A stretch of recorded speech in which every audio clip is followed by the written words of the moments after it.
Welcome, everyone. Thank you so much for joining us today. I'm so excited. One of my favorite topics. I say that a lot, but I do mean it.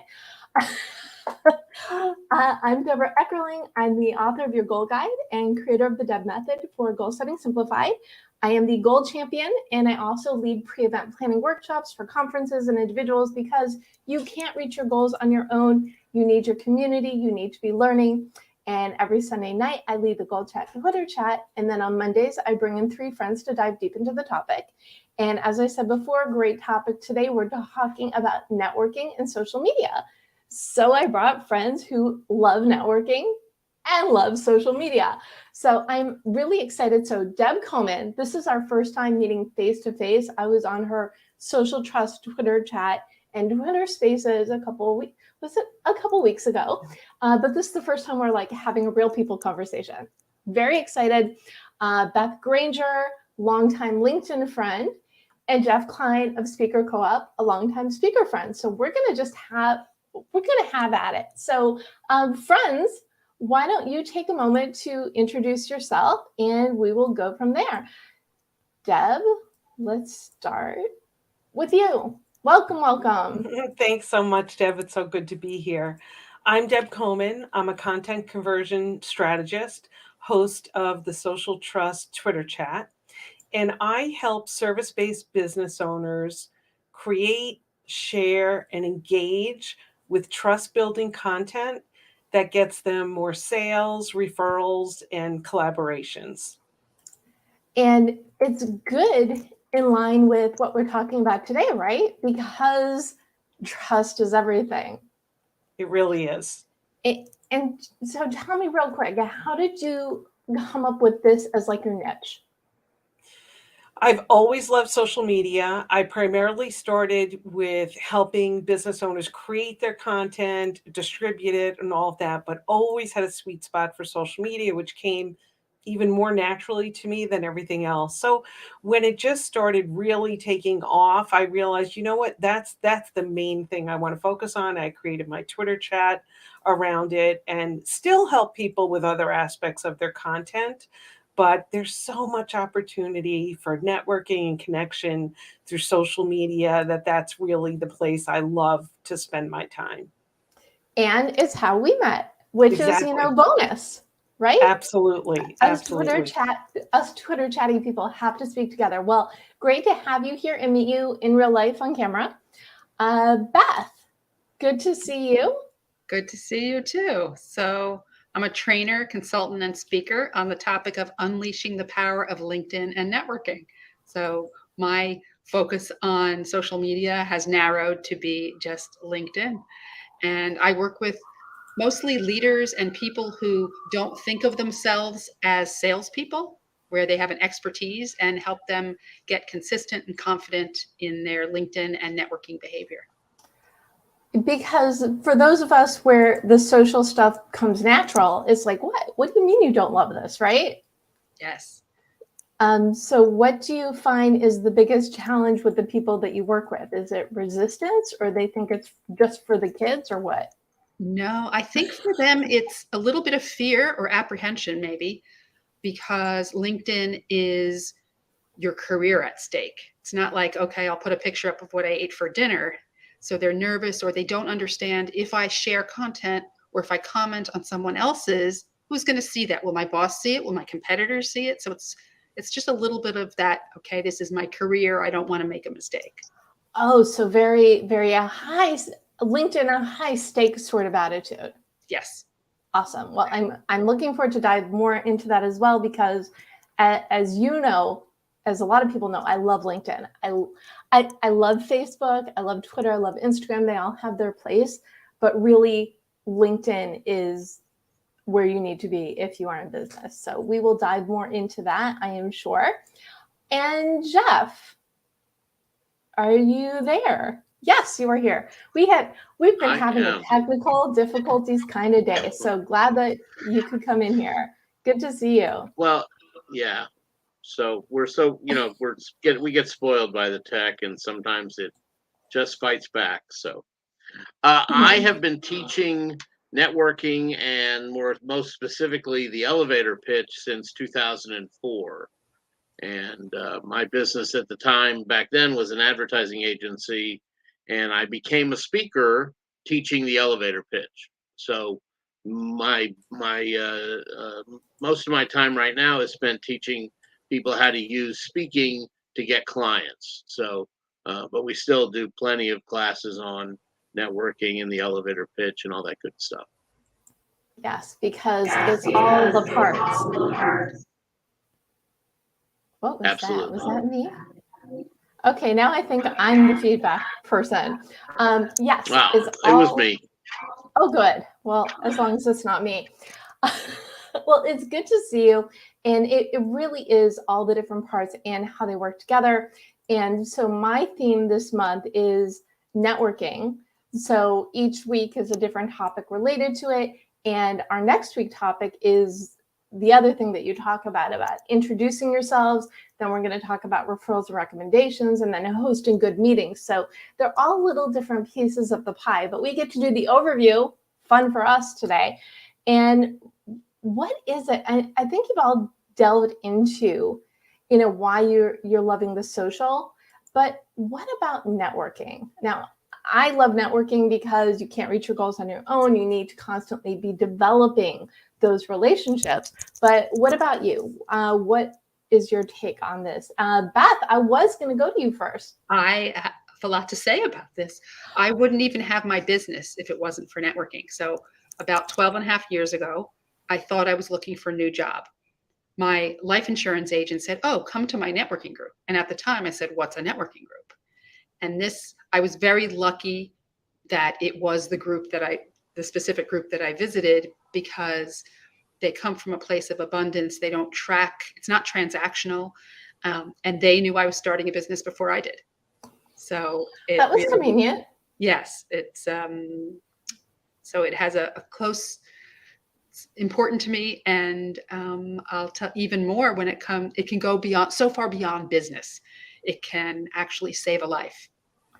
Oh, I feel like there's a story there. So can you tell the story? Absolutely. So someone very close to me was in the hospital and told they had a specific illness. And the person who was the head of the nonprofit for that illness was in my networking group. I called her on the phone. She had the head of oncology for the hospital contact me. He gave me his cell phone number and he said, "You have any questions or problems, text or call." Wow. So that's so far beyond just getting a referral for business. Yeah. I'm just mind blown, right?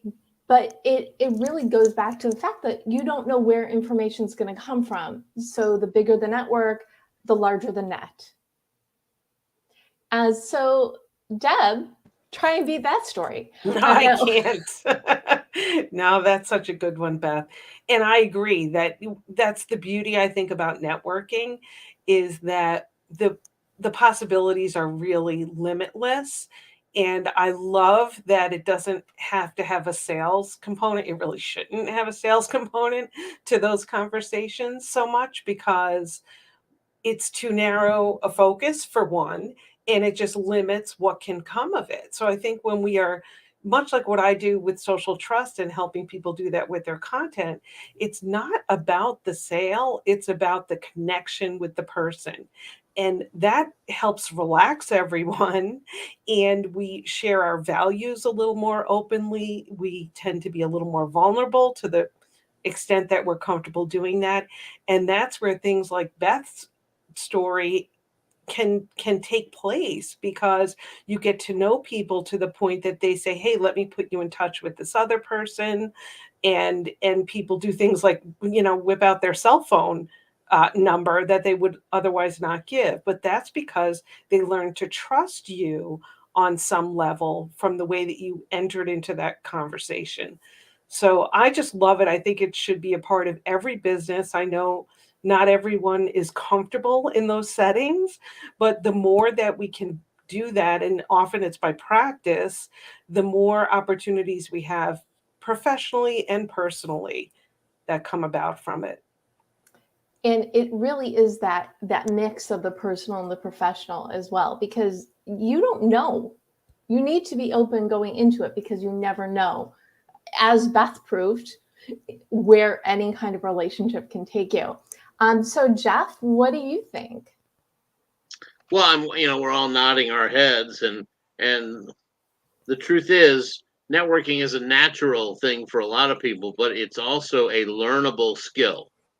And so, sometimes people are intimidated. They say, well, I don't know anybody. And the truth is, every time you tell somebody that you loved a movie and they should see it, that's networking. When you tell somebody they got a great haircut and you want to know who did it, that's networking.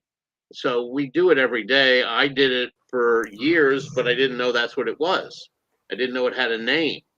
And I was the guy I used to be in the movie business, and I was the guy that made sure everybody on the crew had my business card before they left the set. And I didn't know I was networking, but it got to be a running gag that everybody had Jeff Klein's business card here in Dallas. And it got me work. It worked, but I found out later that was networking, and making sure people knew who you were, so that when an opportunity, and they would say, somebody would say, well, I don't hire what you do. Why, I don't need, and it's like, you know what? Next week, somebody next to you is going to say, we need this. And you're going to go, oh, well, here, I got this guy's card. Give him a call. And that's networking. Right. The more people who know you, the more people who know you. Okay. Yeah. Yes. We're going to have to play a little bit better with the mute button. Less interactive than I like, but we're flexible here. All part of the conversational networking experience. See what's going on, work around it, right? Great story. And I too am one of my favorite networking tricks for the world that we live in, which is mostly online, is you want to have your contact information, your electronic business card on like a notepad, so you can easily like copy and paste it into the chat at all times, because for exactly the reasons Jeff said, the people you meet could meet someone tomorrow who needs what you have to offer. So the more you're out there, the more you're out there. And so Deb, do you have a favorite little networking tip of that nature? Let's see, so many actually, but one that I've been doing a lot more lately is the virtual coffee chats, which again, like Jeff was saying, just the one-on-one interactions, whether you're handing out a business card or something like that, is all part of networking. And to be more intentional about doing that and meeting with someone without the pressure of some kind of a sales call or digging for a collaborative opportunity, just say, let's get to know each other. So a tip that I have for people is to make that more a part of your ongoing business goals and personal goals, to do them with more frequency, to reach out not only to new people, but to those who you have a connection with, but you maybe not know the latest of what's going on with them. It's a great way to build trust and nurture relationships and network in a way that's usually a lot less threatening to people, because it's one-on-one and it's over a cup of coffee or tea or whatever you like to do. So I just encourage people to look for opportunities that are around us all the time and step in. And enjoy them. These are not painful experiences. These are supposed to be good and a way to learn about the other person and share about you. So love those virtual coffee chats. So easy to spiral. So, set it as a networking goal to do a certain amount of weeks so you stay on track. So Beth, what about you? Do you have a favorite networking trick? I don't know if I have one favorite, but one that just came to mind is the whole idea that relationships take time.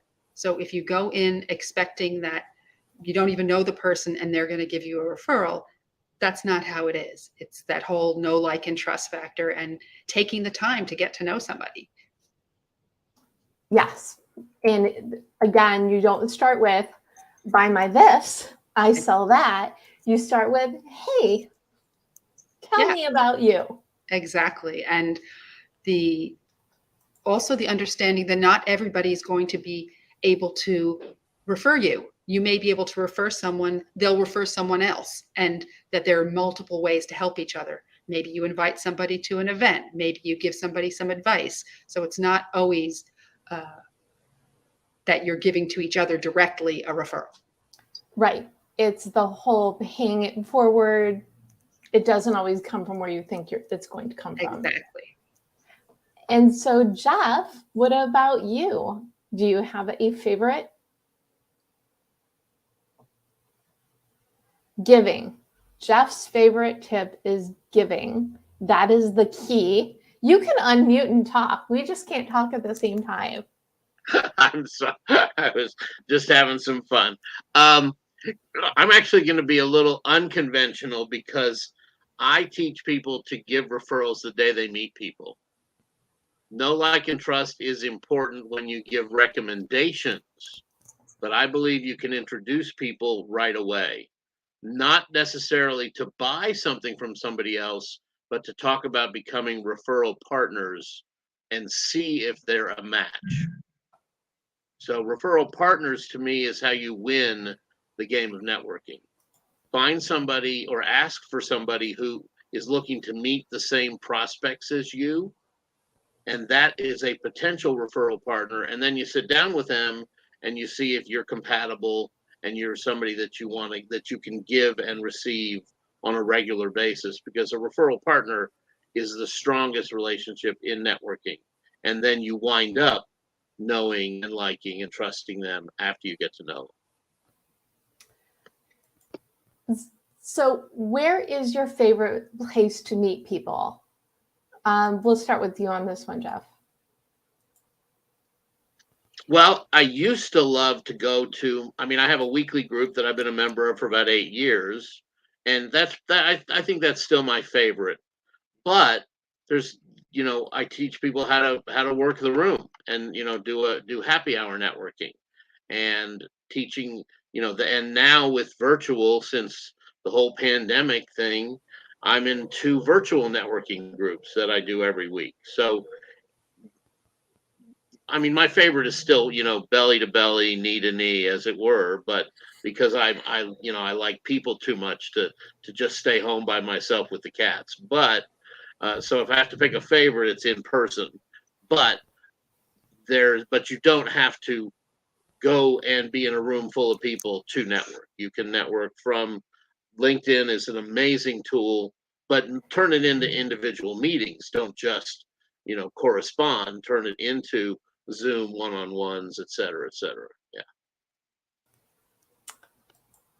Great. Oh, wait, where do we go? Okay.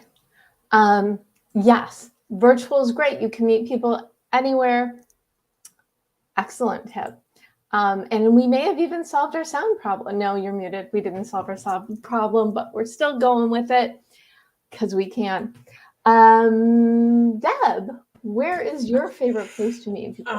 I think you could guess, Deb. I'm going to guess. I'm going to go with Twitter in particular. All the social media platforms are excellent for this. Twitter, in particular, Twitter chats. And as you and I both know by hosting them, they're just a great opportunity as a participant to go in and meet other people around a common topic or subject and really get to network. And then much like Jeff said, and Beth has, shared as well, that we need to figure out how to take that from the feed into a private messaging and or Zoom or some way to really make a deeper connection. But that's my favorite place to start. And I'm going to guess what Beth's is going to be because she is predictable as you, but maybe she'll surprise me. Beth? So I can't pick one. To me, it's kind of everywhere you are is an opportunity. You could be online at the supermarket, and that's a networking opportunity. So while, yes, I love LinkedIn, my first social media love was actually Twitter back in the 2010, 2011 time period. But so I love them all, and you're going to meet different people. So depending who it is that you want to meet and engage with, be where they are. Like in the old days, people would say, learn to play golf. Well, If your community is on Twitter, be on Twitter. If your community is on TikTok, get on TikTok. And of course, LinkedIn is an amazing place as well. And so we have Gabe chiming in, who's also from Texas. He waved hi to Jeff before. And he said one of his favorite networking tools is live streaming. The direct connection is amazing. I completely agree on this as well. This show was born out of the pandemic.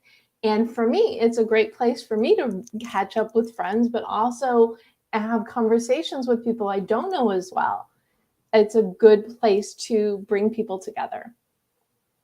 And we have Melissa Green, who's one of our Gold Chat regulars, chiming in. Networking is awesome.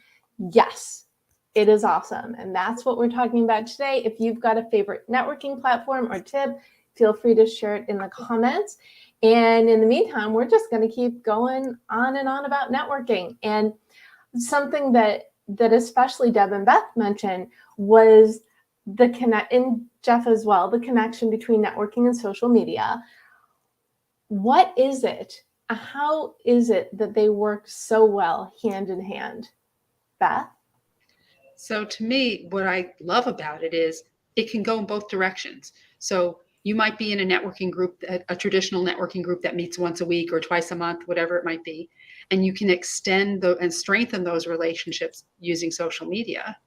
Or the other way around, you can meet people on the different social media platforms and then bring that into phone calls and Zoom and even in person. So back in the day, if you remember on Twitter, a group of people formed, 5 people were having a conversation that grew into hundreds of people around the world who would have Twitter chats, who would have in-person get-togethers, and people hired each other through it. People actually married each other through it. So the relationships that can happen either in person and bringing it to social, or social and then bringing it in person. So they elevate each other. Yeah. It's so true. And especially over the last couple of years when we've had no choice. I know people are getting out and about a little bit now, but especially those first 2 years where this was the only option. And to take things beyond the Twitter conversations into those coffee chats Deb was talking about before, or meeting people at an event and then you connect. This is something I talk about a lot as well, is you're going to an event, see who's speaking, follow the hashtags, make connections. And I believe before we went live, Deb and Beth connected before we went into this conversation. So it definitely all works so well. Jeff, what do you think? What is your take on the connection? Well, one thing that's important to remember, and people talk about, how to network on social as opposed to the in-person. The key is to act as if you are in person. Don't get lost in the anonymity that the internet can give you. Treat people like you would treat them if you were in the room with them. Don't be making sales pitches. Don't be a jerk. Be a real person. Be genuine. Have some integrity. Because we all get way too many sales pitches, and people wouldn't do that if we were in the room together. They would do it. They might pitch a little bit differently. They might still pitch, but the point is, think more about if you're actually in front of somebody, because you really are. You're just in front of them digitally instead of analog, right? So, and one thing that's really important, I don't think the 4 of us are in the same city, so we wouldn't know each other if it wasn't for online networking. We are not in the same city. Yeah. So, we're all living the example of what we're talking about. Absolutely. Deb, what do you think? I love everything that's been said so far. Similar to what Beth was saying, I think social media is great hand in hand with networking. No surprise, that's why you combine them for tonight's topic. It's a great precursor to a networking event or connection, as well as something to do after. And I'll be looking to connect with Jeff as well. I just didn't have as much time today to get that done. But whenever we have these opportunities, when we're brought together with people, whether we're on a panel or you're at a Twitter chat or whatever, you're in a conversation on social that includes other people, go the extra step, look at that person's profile, see if you can reach out and make a connection, because those are missed opportunities when you just chime in and then close the app and never remember who the person is or know how you can find them again if you want to. So really, I think it's about using those two together. And like I said, you may do the networking first and then go back and find them on social, or go the other way around, find those social connections and then say, hey, like, let's have a chat. Or I work with people who will say and share what networking events they go to. And they say, this is when you should check out. So always bring that into the conversation, because we want to be expanding our own circles and making connections for other people at the same time. 127% for sure. And so I've got my LinkedIn life, which I love, and my Facebook community, and my Twitter community, and I love how they all come together on this conversation. And one thing I always say is, as much as I love networking and events almost as much as I love goals, because those go hand in hand as well, because you can't reach your goals without other people. So and this is why I started doing my pep talks, my pre-event planning conversations, for people who want to get more value from conferences, mixers, and workshops. Because if you plan ahead of time and you scope around and you make those connections, first of all, you have buddy once you're at the event. And second of all, you've got a new relationship and you have no idea their endless possibilities. So what is your favorite, you met someone at an event story, what is your favorite conference connection or networking connection story? Do you have one? I know Jeff probably has a dozen. So let's start with you. Well, I'm thinking of the negative lesson story that I just love to tell, because it's what not to do at a networking event. And I have a couple, but this one really always strikes me, and people get it. I was at a trade show, and we were mingling, and we were doing the right, we were mingling the right way with our, we were turned so people could approach us. And this gal comes up, she's with this other woman, and she had a armful of brochures of some kind, and she says, "You really need to see this." And she hands me a postcard, a big postcard, and I look at it, and she starts talking, and it's for a men's foundation garment, girdles for men. And I looked at her, and I had 5 or 6 friends right there, and I said, "Are you calling me fat?" And I had to do it. She deserved it.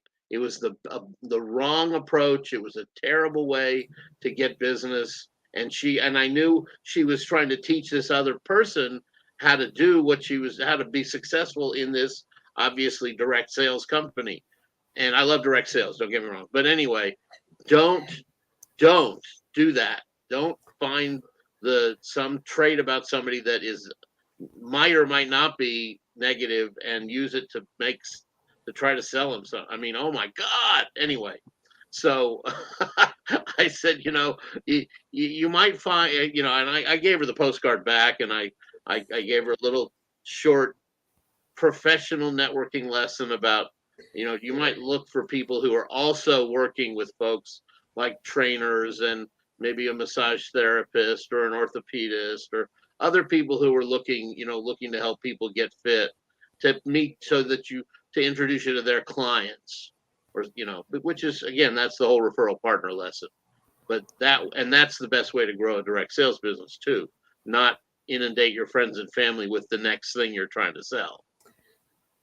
But is identify the and go from there. It is such a good cautionary tale. And goes back to the lessons we're talking about, because A, you don't want to run up and try and sell someone something, and B, you don't want to insult them. So that really is that kind of recipe for disaster. So Deb, do you have a good networking story? It could be a positive or a negative, because all bets are off now. Sure, I do. And thanks for the question, because I hadn't really thought about this one in a while. And it talks about the power of networking and building trust and speaking up, which is kind of what we're all here doing. I was at an event with a lot of people and had an opportunity to stand up just super quickly and either ask a question or say something. I don't even remember what that was. And the woman in front of me turned around, and then when it was quiet, said, I'm so excited to meet you. I want to work with you. And I thought, okay, she doesn't even know who I am. Like, she must be mistaking me for someone else. And she wasn't. It turns out she knew someone who knew me. And again, the power of trust, the power of standing up, saying who I was and doing whatever, that either ask a question or share, and being in person, again, just opened up the opportunity. She became a longtime client and referral source and friend from, this one opportunity of being together. So there's so much power, and we don't need to go in there expecting that, but be prepared that that is what may happen when we treat those opportunities, with some preparation to make that come to be. So it was really fun for me. I love networking in mine. And I love what Beth was saying before about networking at the grocery store, because actually I learned that it comes from my mom. We have somewhere a recipe written on a box. I think it was from lasagna, from someone who my mom met at the grocery store. So I come by it rightfully, for sure. So Beth, what is your favorite networking story? So actually, it's really something, it seemed like a small thing at first, but it turned into something big. So right around this time of year, so I go to a Halloween party every year that a friend has. And she had invited, she worked for a college, and the incoming president and his wife were there. And I was talking to his wife, and they had just moved down from upstate New York. And I was saying, oh, so what are you up to now that you're down here? And she said, well, I don't know. I was a lawyer up there. I'm not really sure what I'm going to do down here. I said, oh, come to my networking group. And so without any expectations on her part, she came. One of the attorneys in the room hired her and has since made her a partner. So I didn't expect that to happen. She didn't expect that to happen, but going into situations and being open to the possibility and just having the conversations, it's incredibly powerful. Well, sure, because if you don't have the conversations, you have no idea what's going on, right? And also, and I don't understand these introvert people types who have trouble with networking, because it is a conversation. And I think when more people approach it that way, it takes the pressure off, and it can be more of these organic. Now, I want to bring social media back into it. So is there these are all wonderful IRL-ish networking stories, but I would love a good social media networking story. Do you have one, Beth? So it's not specifically networking in terms of approaching somebody or them approaching you, but the power of that expanded network. So I once did a post, and it was something along the lines of, I'm looking forward to moderating a panel on social media and healthcare. Thank you, Northwell. That's the health system here. They were hosting us. And thank you, panelists. Mention the panelist. Here's what we're going to be talking about. One of the panelists wrote back, I'm looking forward to it. Very simple, right? So a second connection to me, somebody who didn't know me yet, but saw her response to the post, read the post, clicked through to my profile. At the time, my phone number was right there, called me on the phone and said, I see you speak about social media and healthcare. We're having a conference this fall. What's your speaking fee? Now, could that happen every week, please? But it shows you that that second connection, somebody who didn't know me, who discovered me because of somebody in between us. And that introduction might never have happened. We might never have thought, I might not ever have asked, or that person might not have thought to make the introduction, but through content, it happened. I love that. I want that story too. Every month. Well, yes. And the more people you can connect to and tag and keep those conversations going, whether it's LinkedIn or I'm guessing we're going to hear a Twitter story from Deb. So wherever you can start and continue those conversations, you don't know. So that's a good one. I like that one. Deb, what about you? So many. I mean, much like everyone's shared here, the opportunities are there every single day and in all different versions and formats. And for me on Twitter, there have been ones that really focus on this concept of trust and transferring trust or transferring influence, much like with Beth's story, that someone makes a connection for you over a conversation or maybe a more direct, like I've had someone say they're looking for someone to rework their Twitter profile. This was years ago. I didn't really do that. And someone said, oh, here's Deb, she'd be great. Person hired me sight unseen for a very super quick job that paid very, very well, and never would have happened had that middle person not said, here's Deb, and made the connection. So they just happen all the time. Sometimes they're financial gains. Sometimes they're just more meaningful connections with people that help you personally or just to learn more about a new topic. So I just love it. It happens honestly daily, I think, for probably all of us to some extent. And it's a matter of recognizing it and then sometimes recognizing what led that to happen for me. So how can I create those opportunities moving forward? You know, always have conversation expanders, not enders. When people say, hey, Deborah, come in here, you talk about goals. What do you think? And you say, oh, that's really great and interesting. You know, shut the door. Obviously, you don't do that. But there are people who do because they say, oh, thanks for asking me. Here's my, 2 cents, but they don't extend it.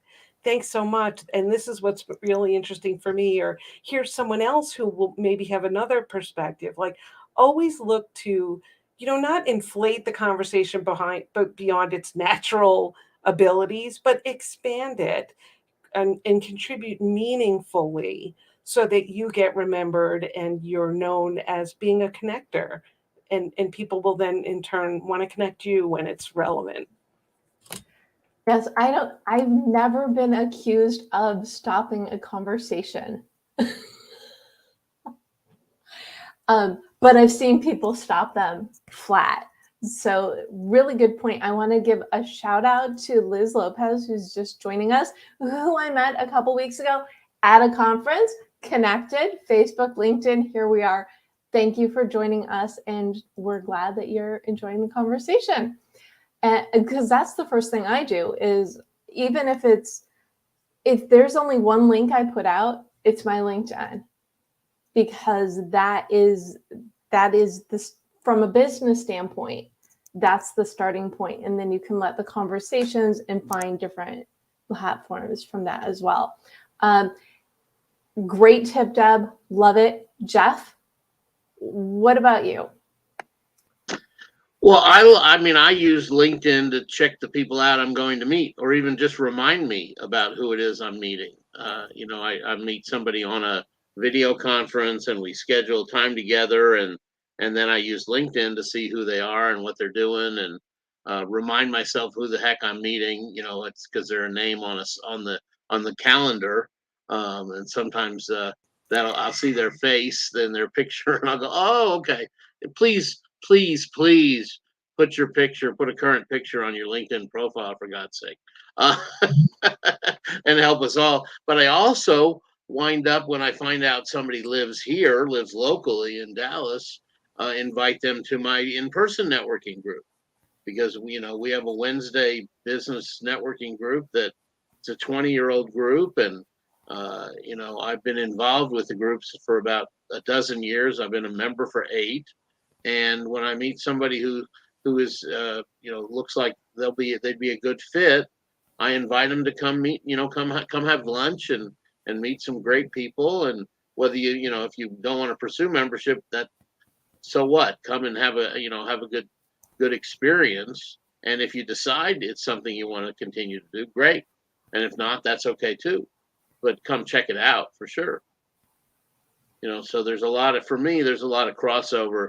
But the big blessing for me in the whole COVID pandemic thing is that my business is now an international business.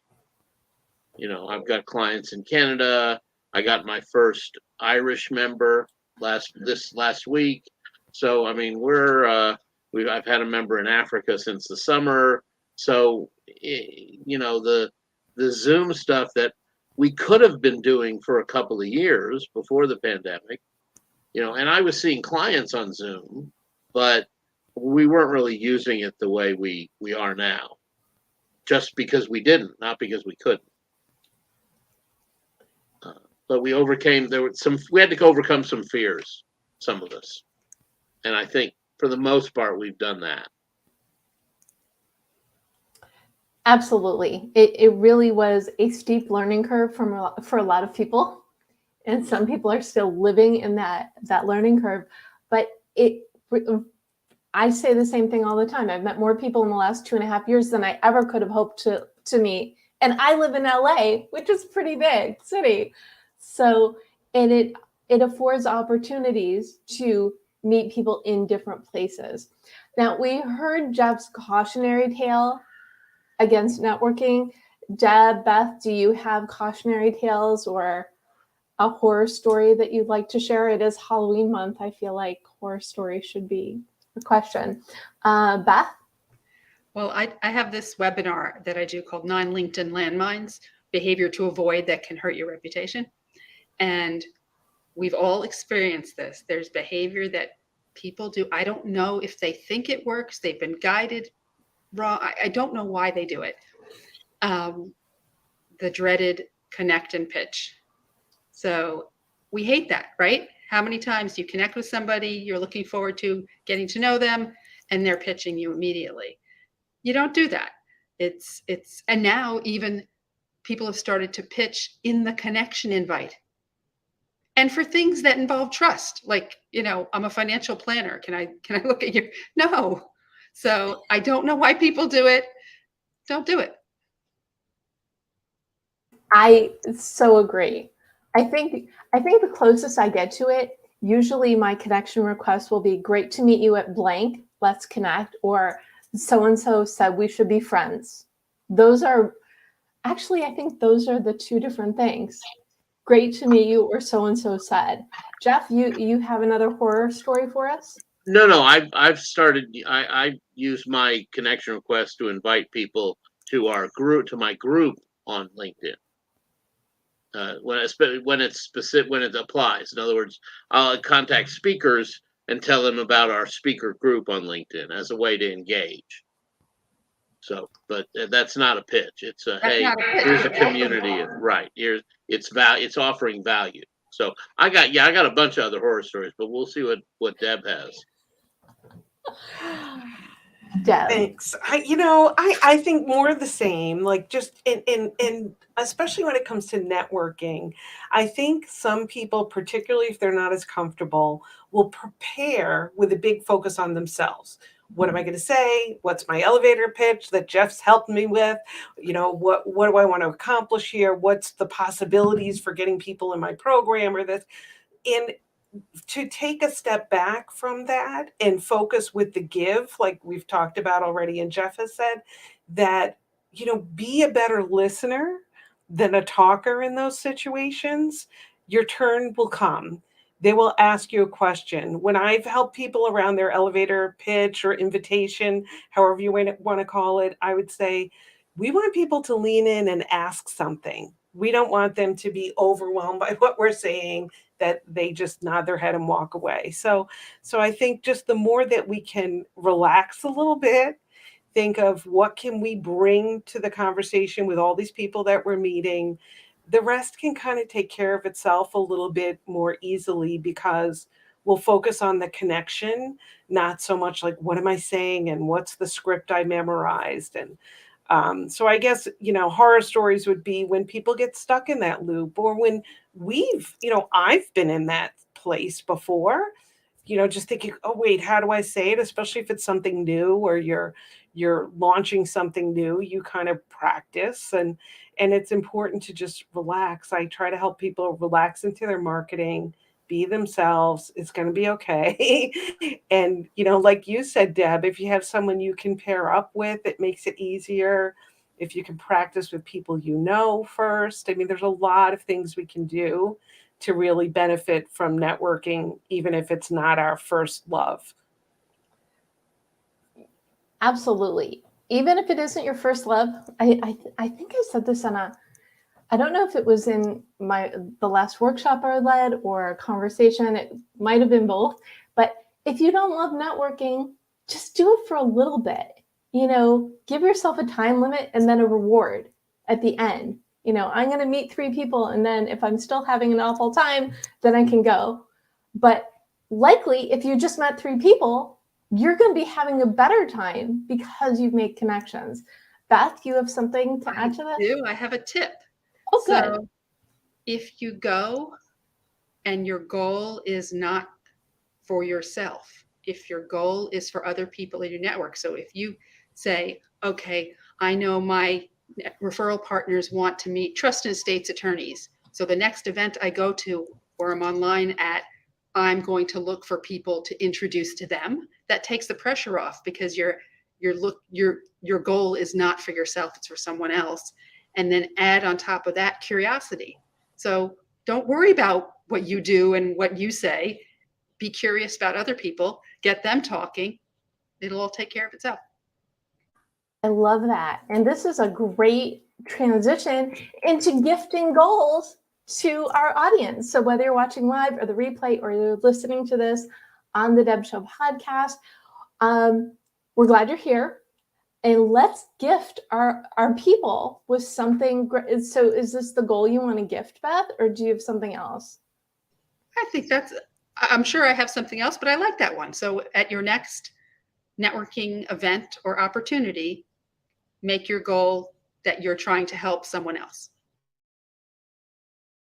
I love that. See, that's why I love these conversations, because they sometimes just glide from one thing to another.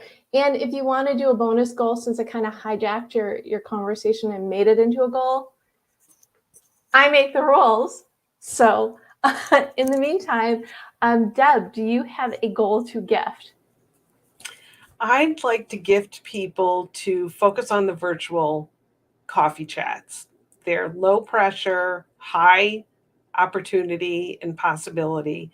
So I would gift people the goal of setting one up, whether it's one a week, a couple a month, or more, to make an effort to reach out and get those on your calendar with people, so that you can take a deeper dive into that relationship. I love it. And I'm going to edit your goal just a little bit. I'd say one a week. And after you've done 3, you could take a week off.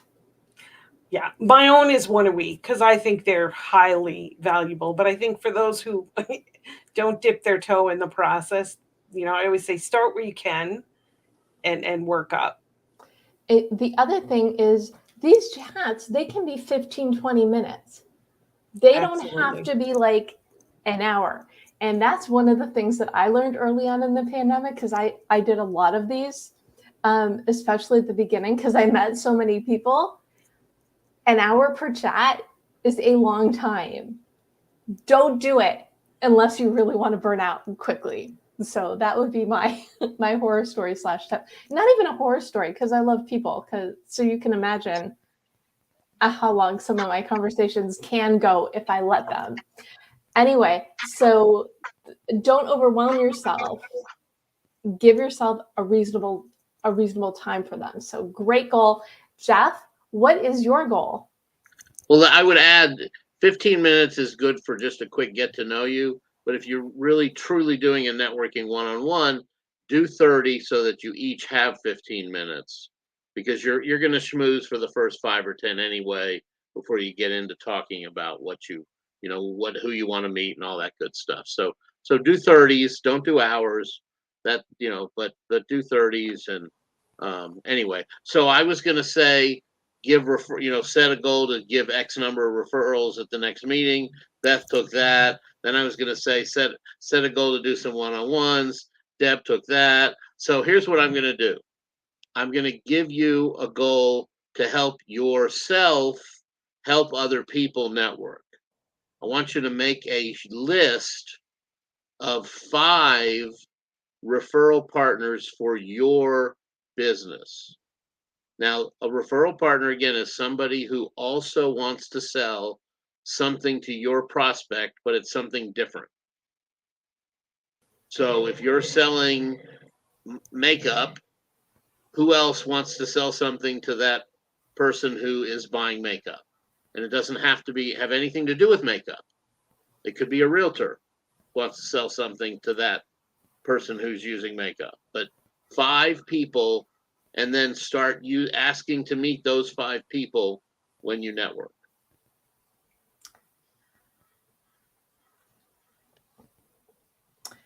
Okay, I want to go a little bit deeper into this. So these referral partners, are these people you already know, or are they ideal people to meet? No, these are prospective referral partners. These are people you want to find that somebody has a relationship with that you don't yet. Okay, But so and they're a job title. They're always a job title. So, for example, for the makeup salesperson, if you could want to meet an image consultant, you could want to meet, again, a realtor, because the person who's buying makeup could also be a prospect for an image consultant, could also be a prospect for a realtor. Got it. Thank you. This is great. And I'm going to add a bonus onto what Jeff said, because I can't help myself. I love going into these networking events with 5 people you want to have in mind. But at the same token, look at your network and see who already could be a referral partner, who isn't already. So do all these things with new people, but also do them with some of the people you already know. Ignite previous relationships, people you haven't seen in a while. So do all these things with new people, but mix in some old pals, old peers, former colleagues. So this has been such a great conversation. Oh, yes, Jeff. Sorry, that's okay. There's a huge value in catch-up one-on-ones with people you haven't met with for 6 months or a year or 2. So that to reinforce what you were saying, yes. I love those so much. And you can even do the catch-up one-on-ones as an email. Make a goal to send 5 hi, how are yous a week. 1 a day, to batch them all at once, because you never know who from your previous life, from your network, who you haven't heard from in a while. Now because I have the show, I always have an excuse to say, hi, how are you, to old friends. But you don't need an excuse to get out there and see where you can develop. As I was saying before, what a wonderful conversation. If you are listening or watching, thank you for being here, and please do comment and connect with all of us. And Deb, where can people find you? Thanks so much. People can find me pretty much anywhere on social media at either Deb Coman or at Deb Coman Writing. And they can go to my website. Thank you for posting that, and grab some free resources around building social trust with your content. Awesome. And I will be putting all of these links in the recap, so you can go to thedebmethod.com/blog. The recap will be up tomorrow. So if you're rushing to pause or write this down, you don't have to. Just go to my website and you will have all the links, as well as the links to connect with all of us on LinkedIn. Beth, where can people find you? Similar to Deb, I'm sort of all over, but of course, LinkedIn is my favorite place. And on my LinkedIn profile, people can register to watch the replay of that webinar I mentioned, the 9 LinkedIn landmines. Wonderful. Well, send me the link and I will put that in the recap as well. Absolutely. And Jeff, where can people find you? Well, I thought the link I'd share is where people can get some free networking education, including a free one-on-one checklist to use to fill out when you're having your one-on-ones. And that's at jeffkleinspeaker.com/education. And it's a Word doc, so you can download it and write on it. I just ask you leave my info at the bottom. Okay, so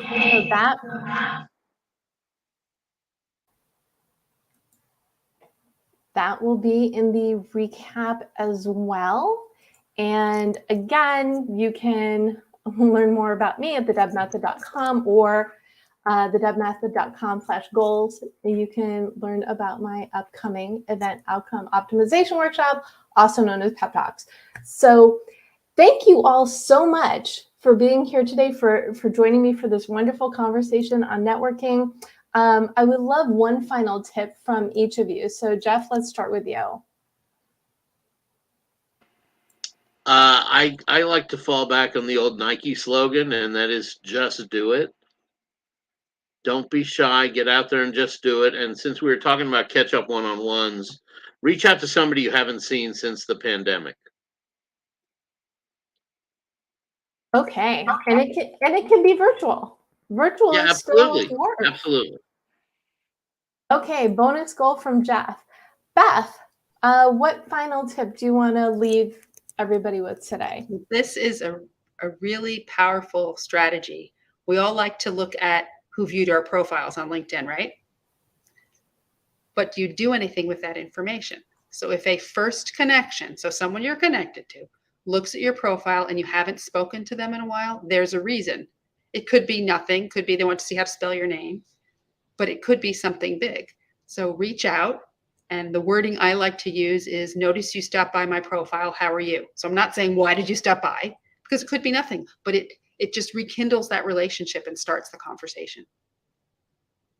I love that. I'm going to start playing that one because I do it too. I will go, someone will come up in my feed and I'll be like, oh, I should see what's up with them. So that's a really great strategy. Love that. I loved yours too, Jeff. Don't want to make you feel like I didn't. Deb, final tip. Okay, I love all these tips from Jeff and Beth, and you too, Deb. I'll stick with social media and say that instead of opening up whatever platform you love to post, open it up to engage. So don't have your post ready. Just go out there and see what's going on, who are the people, what are the topics, what are the conversations you can contribute to, and step into that space, and you'll have lots of networking opportunities when you start with that every day.